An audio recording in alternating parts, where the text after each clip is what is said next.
В нашем теле есть 72 тысячи каналов, похожие на кровеносные сосуды. Это тонкие трубочки, которые покрывают все тело. Они сделаны из света и поэтому невидимы, так как состоят из очень тонкой формы материи. В отличие от кровеносных сосудов, которые мы можем видеть своими глазами. Внутри этих каналов протекает энергия прана. Прана с санскрита переводится «утренний ветер».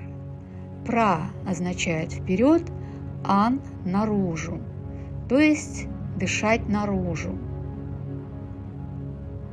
Прана – это тонкая, но материальная сила, которая протекает по 72 тысячам каналам нашего тела. Когда телу нужно осуществить какую-то функцию, то прана собирается в той области тела. Затем она перемещается в другие части тела. Прана необходима для выполнения всех функций в теле.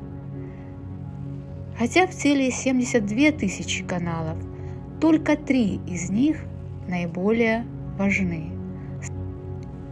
Рассмотрим эти 3 важных канала, по которым течет прана. Сушумна – это срединный путь или канал.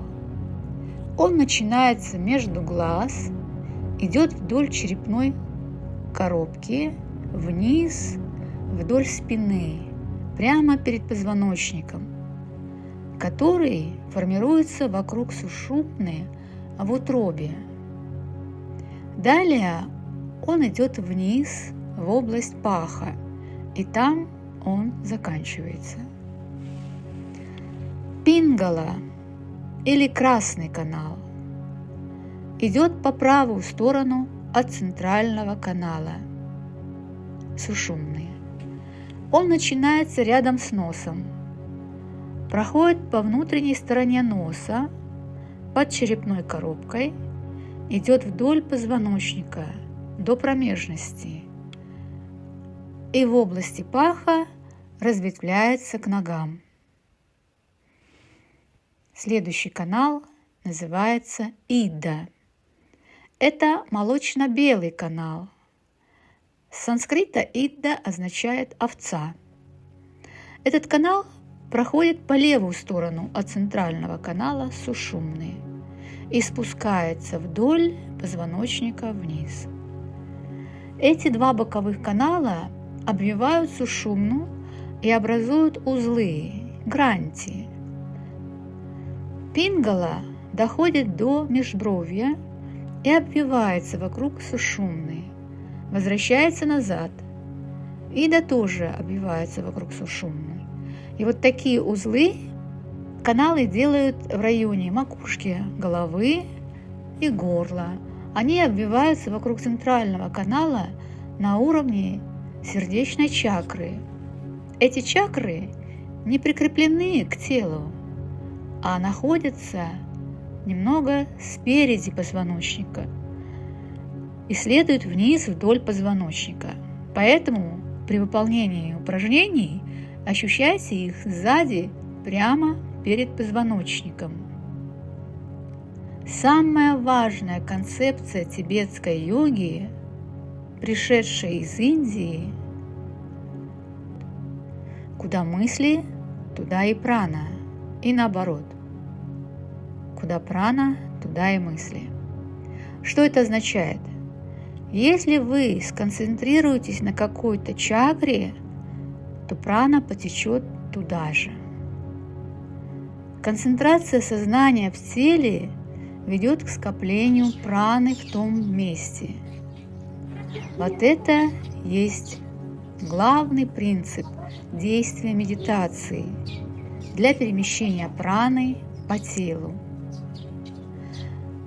Помимо концентрации мысли, прану можно перемещать с помощью физических действий или упражнений. Эти перемещения праны являются внутренними и внешними методами йоги.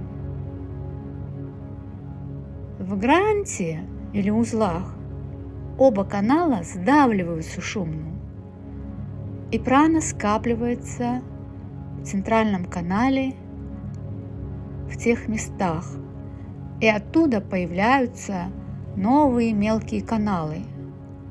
Например, в сердечной чакре 8 каналов расходятся в стороны. Если посмотреть на позвоночник сверху, то видно каналы, расходящиеся в стороны, как спицы в колесе. Поэтому чакра в переводе с санскрита означает колесо. Таким образом, чакры – это места, где боковые каналы пережимают центральный канал, и с того места выходят новые каналы в разные стороны. Прана течет, и она играет роль переносчика наших мыслей. Но конкретные мысли привязаны к конкретным каналам. Если прана течет по пингале, мы расстраиваемся, завидуем, ревнуем. Это все горячие, так сказать, эмоции. Они текут по красному каналу, пингале, или мужской канал. Если вы расстроены, значит прана затекла в пингалу. Если вам чего-то хочется, значит прана затекла в иду. Это канал желаний, которые причиняют ущерб другим людям. Если прана течет по сушумне, то человека посещают добрые мысли, мудрые мысли, мысли сопереживания. Такой человек обретает мудрость, бессмертное тело, и он может помочь остальным людям и сам станет просветленным. Когда сушумна раскрыта, то тело превращается в свет. Теперь рассмотрим, в чем заключается смысл йоги с точки зрения протекания праны по этим энергетическим каналам или чакрам. Цель в практике йоги – это ослабить узлы, которые сдавливают нашу возможность стать осознанными. В йоге леди Нигума имеется 6 комплексов упражнений. Рассмотрим только первый комплекс. В первом комплексе есть 4 этапа. Для каждой чакры делают 4 вида асан. Первая асана – это скрутка. Для того, чтобы раскрутить боковые каналы и освободить центральный канал. В конце концов, эти 2 боковых канала сохнутся, и останется только центральный канал. Тогда тело превратится в свет.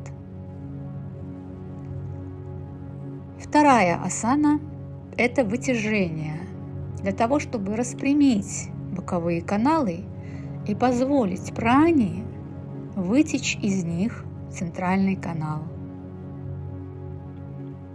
Третья асана – это пантха. Для того, чтобы собрать прану, высвободившуюся из боковых каналов, и засосать ее в центральный канал. Это некие засасывающие движения. Четвертая асана – растряхивающий прану и распределяющую ее по каналу, по центральному каналу сушумна. Чакры нужно прорабатывать последовательно, снизу вверх, раскрывая их по порядку. Смысл состоит в открытии чакр одна за другой по порядку. Прана потекает из 2 боковых каналов, его называют канал злости, это пингала, красный канал, И канала желания – это Ида. И засечет в канал мудрости – это центральный канал Сушумны. В этом состоит цель упражнений йоги с помощью физических упражнений, а также медитации с помощью направления мысли, и, соответственно, туда течет и прана. Когда прана полностью затечет в центральный канал, она остановится, и дыхание остановится. Вам больше не нужно будет дышать. Тело перестанет питаться пищей. Ему не нужно будет уже ни пища, ни вода, ни дыхание, воздух. Тело начнет питаться от любви, от мудрости. Тело изменится, и тогда произойдет несколько вещей. Первое.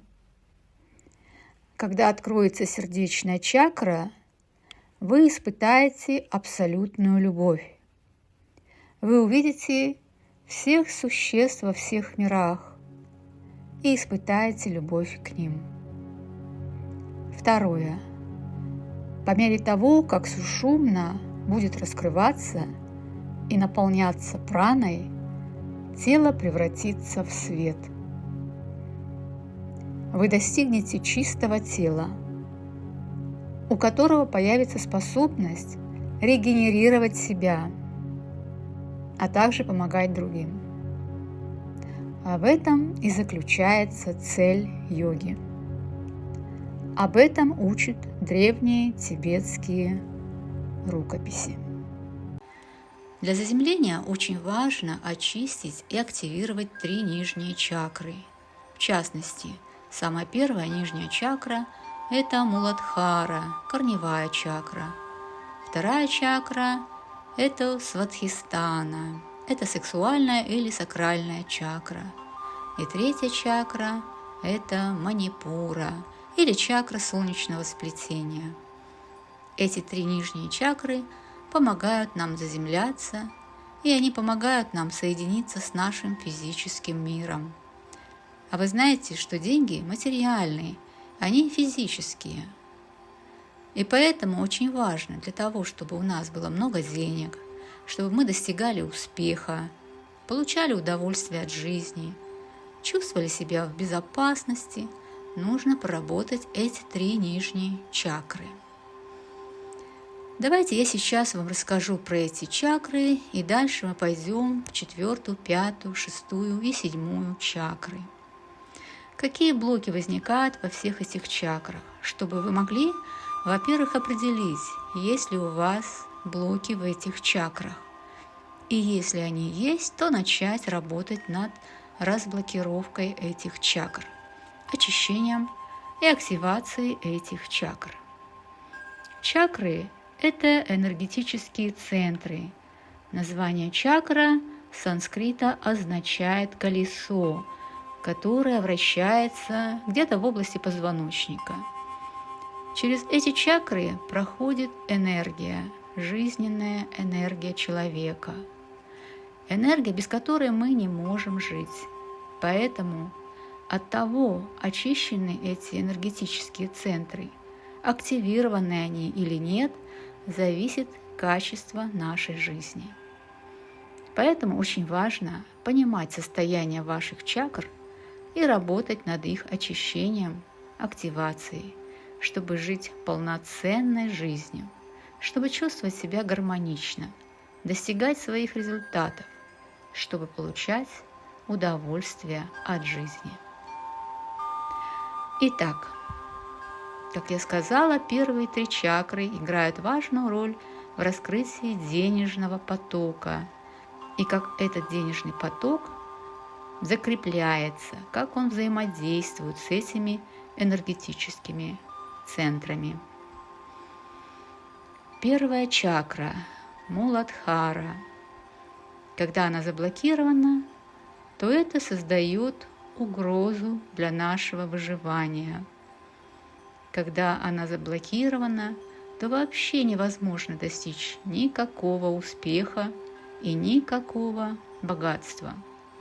Вот почему очень важно эту чакру очистить и активировать.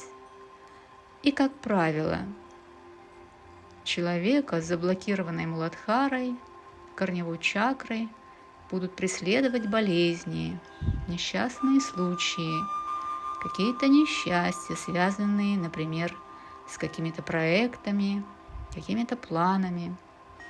Поэтому очень важно эту чакру очистить и активировать. Теперь вы понимаете, что когда эта чакра заблокирована, то нет никакой безопасности. Далее. Вторая чакра – Свадхистана. Это сексуальная чакра или сакральная чакра. И через эту чакру или энергетический центр проходит жизненная энергия, сексуальная энергия, также денежная энергия. Сексуальная энергия – это творческая энергия. Это то, что мы делаем с удовольствием, то, что нас вдохновляет, то, что приносит нам удовольствие от жизни. Когда она заблокирована, свадхистана, то человек не готов принимать удовольствие, не готов принимать деньги. То есть эта чакра – это еще и денежная чакра, денежная энергия.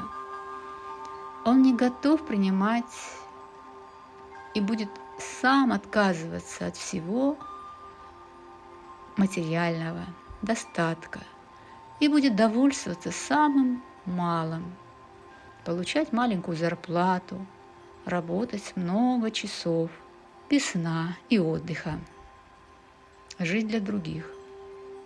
В общем, жертвовать собой. И у него просто заблокировано чувство удовольствия. Он живет как отшельник, не следит за собой, за своим внешним видом, будет пользоваться минимальными расходами и экономить. Женщина, у которой заблокирована эта чакра, будет всегда жаловаться, что ей не хватает денег, что муж не дает ей денег, и она сама не готова принимать эти деньги и подарки. Она будет жить в очень минимальном достатке. Вот поэтому, чтобы жить и получать удовольствие от жизни, нужно проработать вторую чакру. Далее, третья чакра – это Манипура, чакра солнечного сплетения. Еще ее называют чакрой или энергетическим центром воли. Когда заблокирована Манипура, то человек теряет интерес.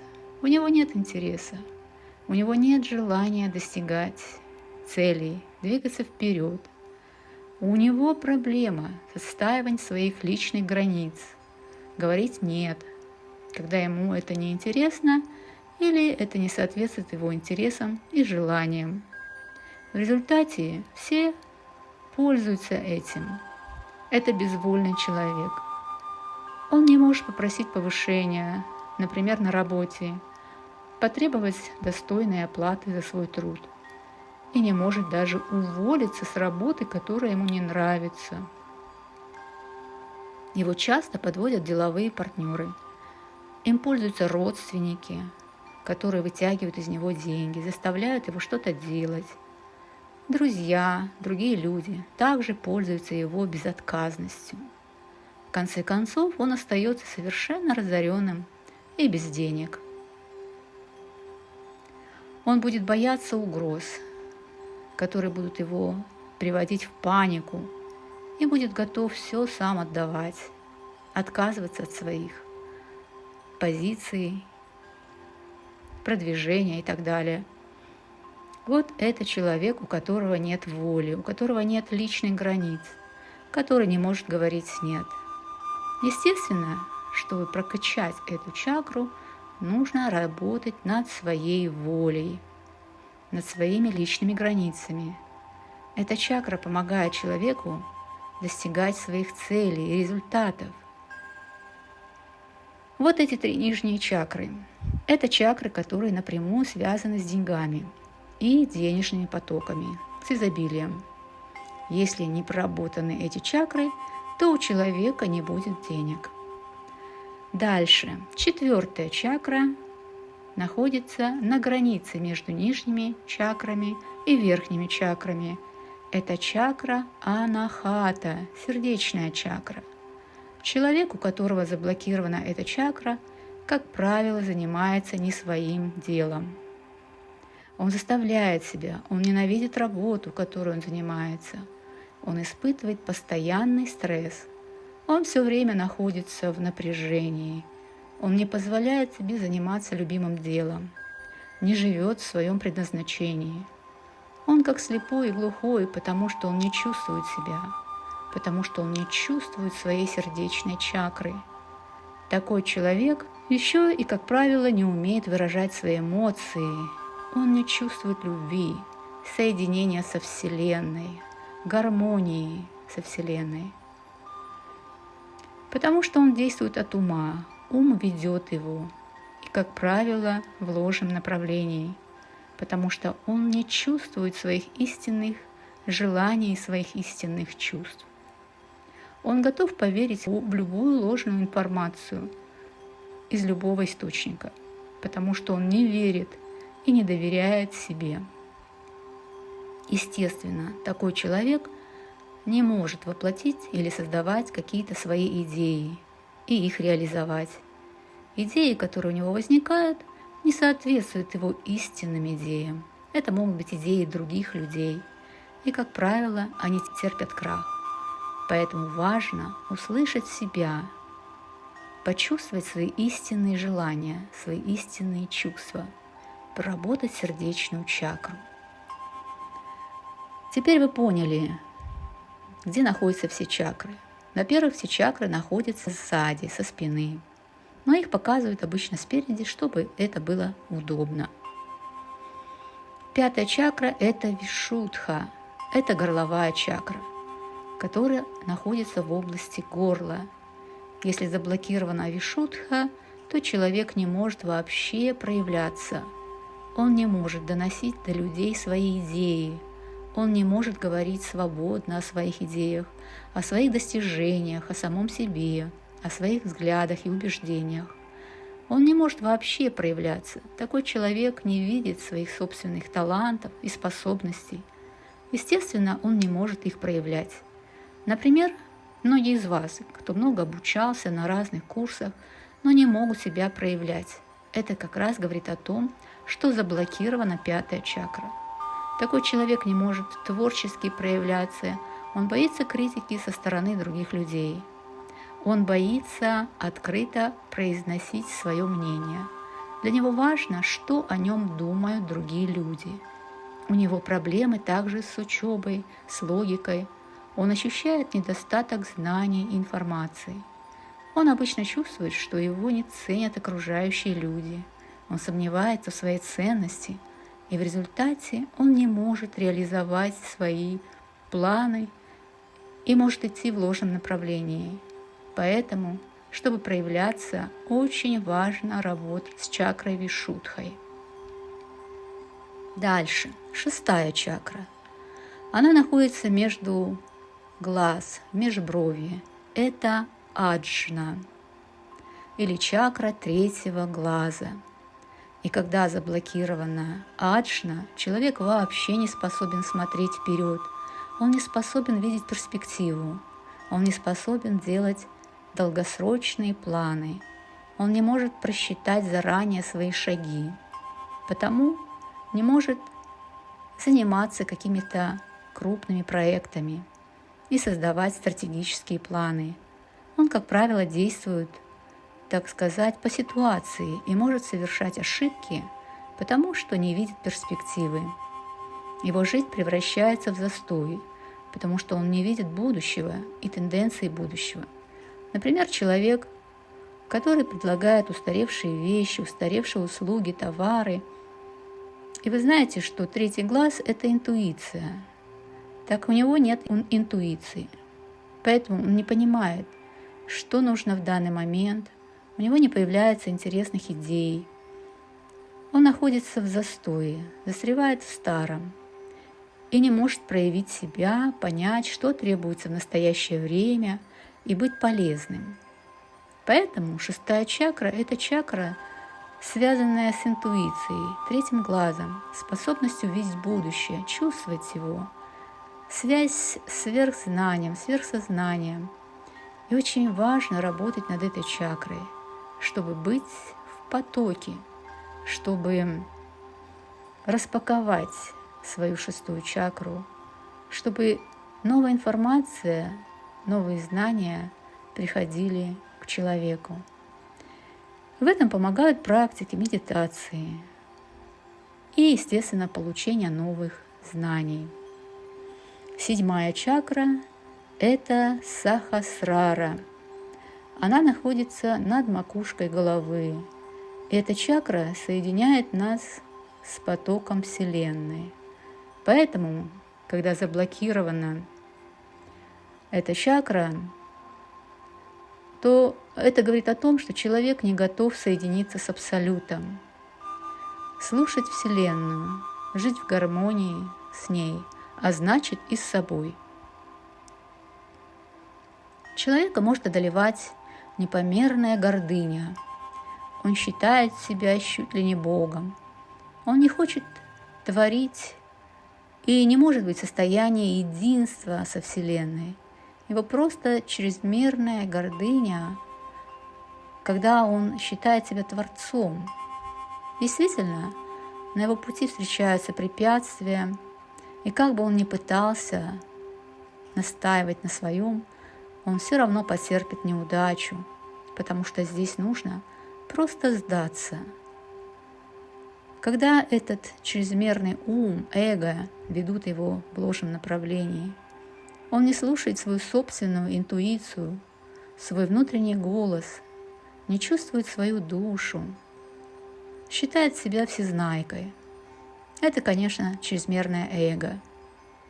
И даже какие-то знаки, которые будут посылать Вселенная, предупреждения, он их не будет видеть.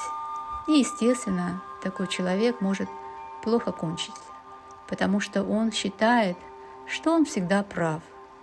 К сожалению, такой человек может испытывать много препятствий на своем пути и не видит своих уроков, и не сможет их пройти, и также проработать свою карму. И в результате будет получать еще больше кармических уроков, как в этом, так и в других воплощениях.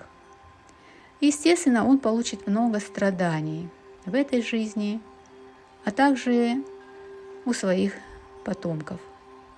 Поэтому очень важно проработать эту чакру, почувствовать это состояние единства, которое мы можем получить во время практик, медитации.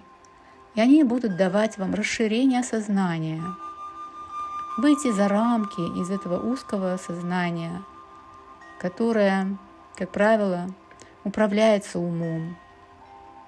А ум, как вы знаете, является самым первым фильтром, который мешает нам соединиться с нашим высшим Я, услышать собственную душу и соединиться с Абсолютом. Таким образом, вы поняли, что надо работать с чакрами. Вы поняли, какие чакры у вас могут быть заблокированы. На нашем канале есть разные практики и медитации для очистки и активации чакр. Всего хорошего и до следующей встречи.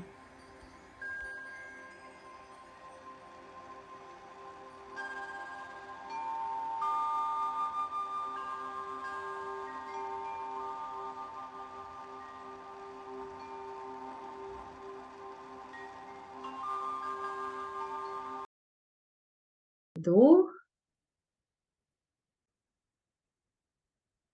и выдох.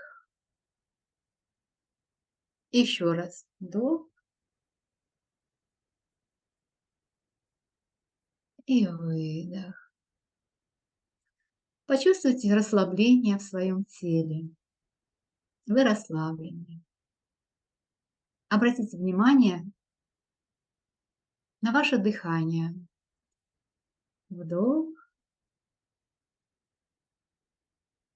и выдох. И почувствуйте, как теплая волна расслабления поднимается от ваших стоп вверх. Ваше тело становится легким, и вы полностью расслаблены. И теперь представьте, как вы внутренним взором видите свое внутреннее пространство.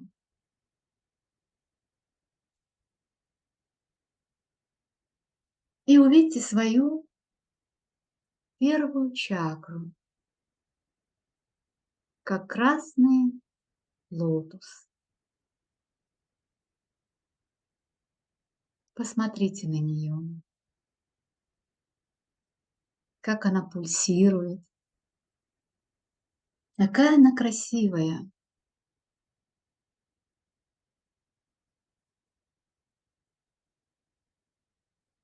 Открыта ли она?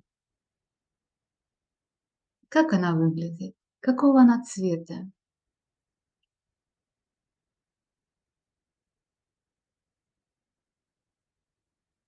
Зафиксируйте это. Поднимаемся дальше. Вторая чакра, оранжевая, оранжевый лотос. Посмотрите, какая она, наполненная, открытая, какого цвета. Дышите. И представьте, как вы поднимаетесь дальше, до третьей чакры. Желтая чакра, желтый лотос. Какой он?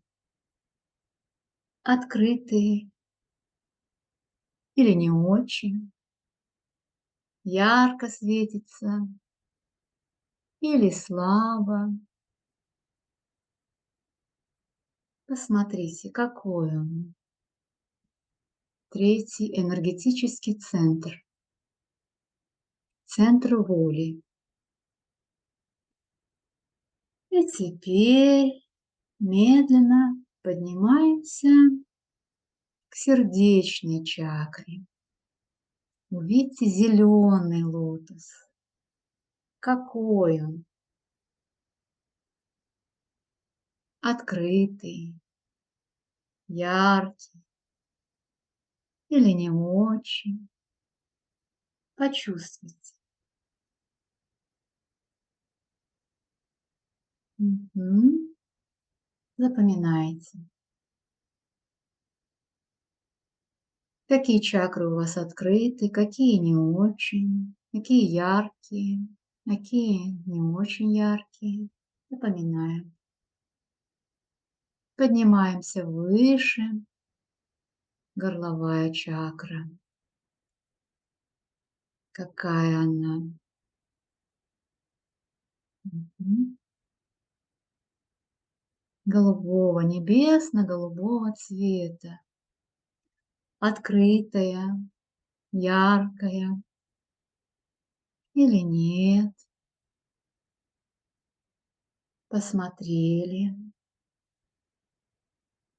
Так, поднимаемся выше. Чакра, шестая, третий глаз. Синего цвета. Какая она? Синий лотос. Раскрыт или нет? ярко светится в виде, как вы знаете, такого яркого кристалла, сапфира или не очень. Посмотрели. Дальше поднимаемся. Седьмая чакра фиолетового цвета. Увидите такой лотос, от которого идут лучи во все стороны. Он такой ярко-фиолетовый над макушкой головы. Какой он у вас? Яркий. Какого цвета? Открытый. Соединяется ли он с верхними каналами, со Вселенной? Идут ли от него лучи? Мгм. Хорошо. Теперь вы зафиксировали все свои чакры, в каком они состоянии. И теперь мы будем работать с этим. Представьте, как мощный поток, мощный луч от Вселенной, божественной энергии проходит через все ваши чакры, начиная с первой чакры. Вот он доходит до первой чакры и открывает эту чакру.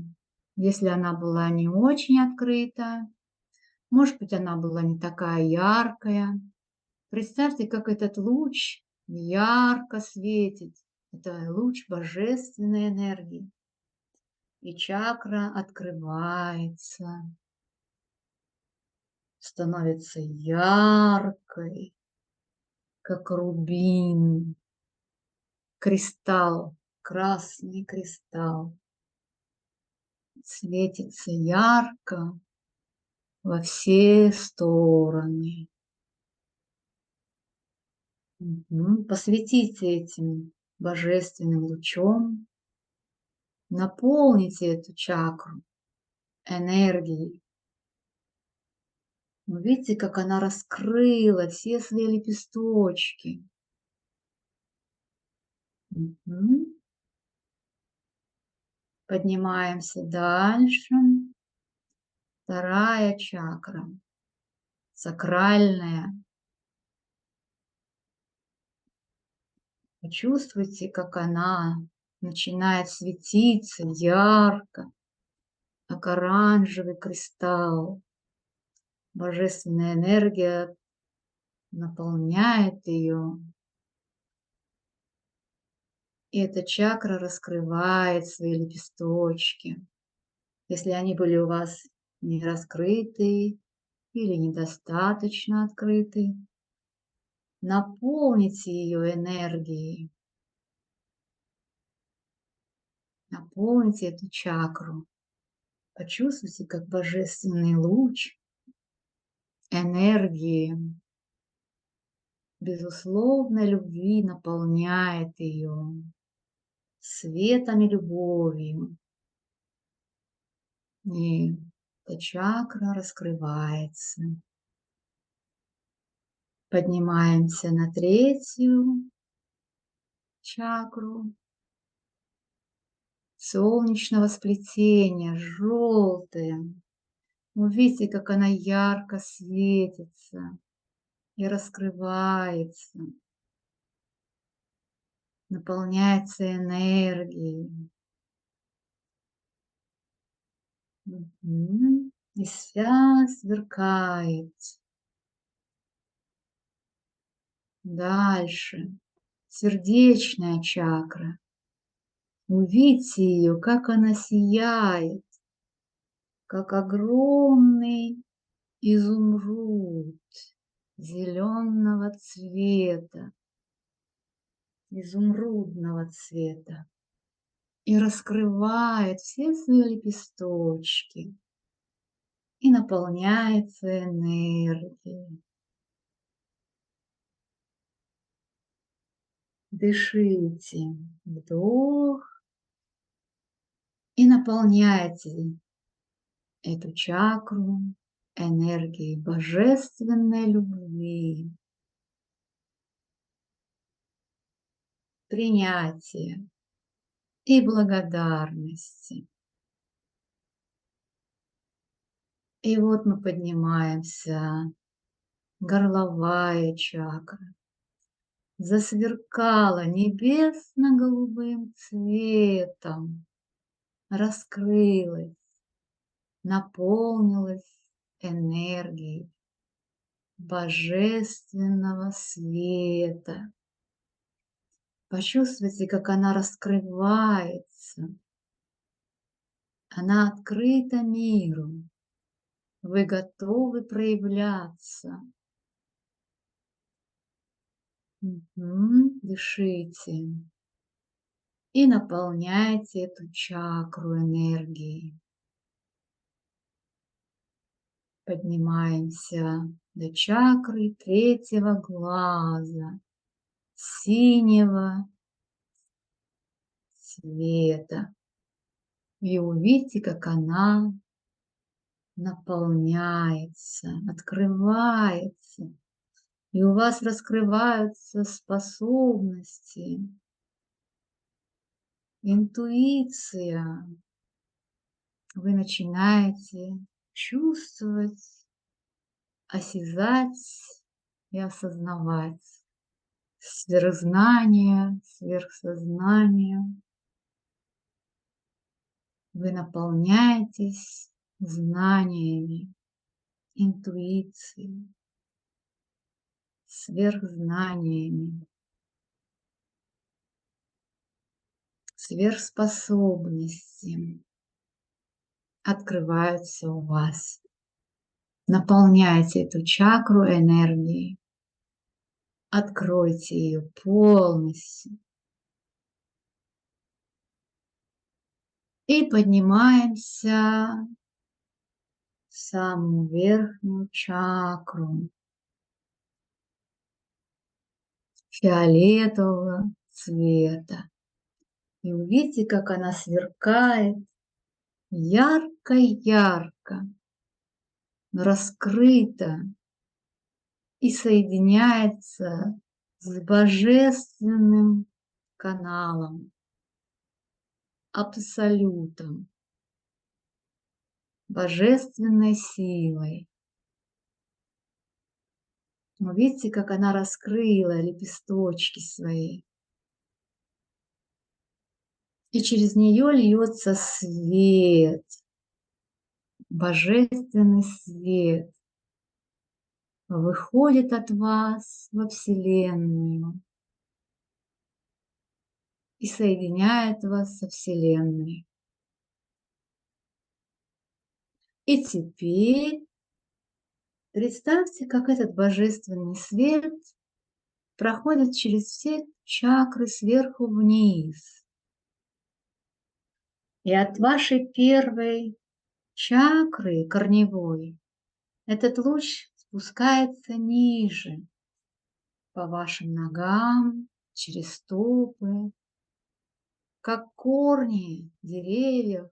Представьте, как будто корни выпускаете в землю, и они соединяются с ядром земли. И там вы наполняетесь энергией земли.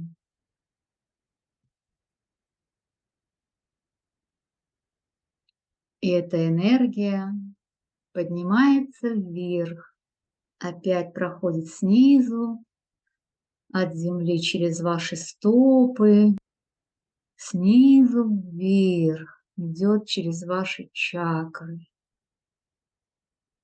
до седьмой и поднимается вверх, соединяя вас с божественным каналом, абсолютом.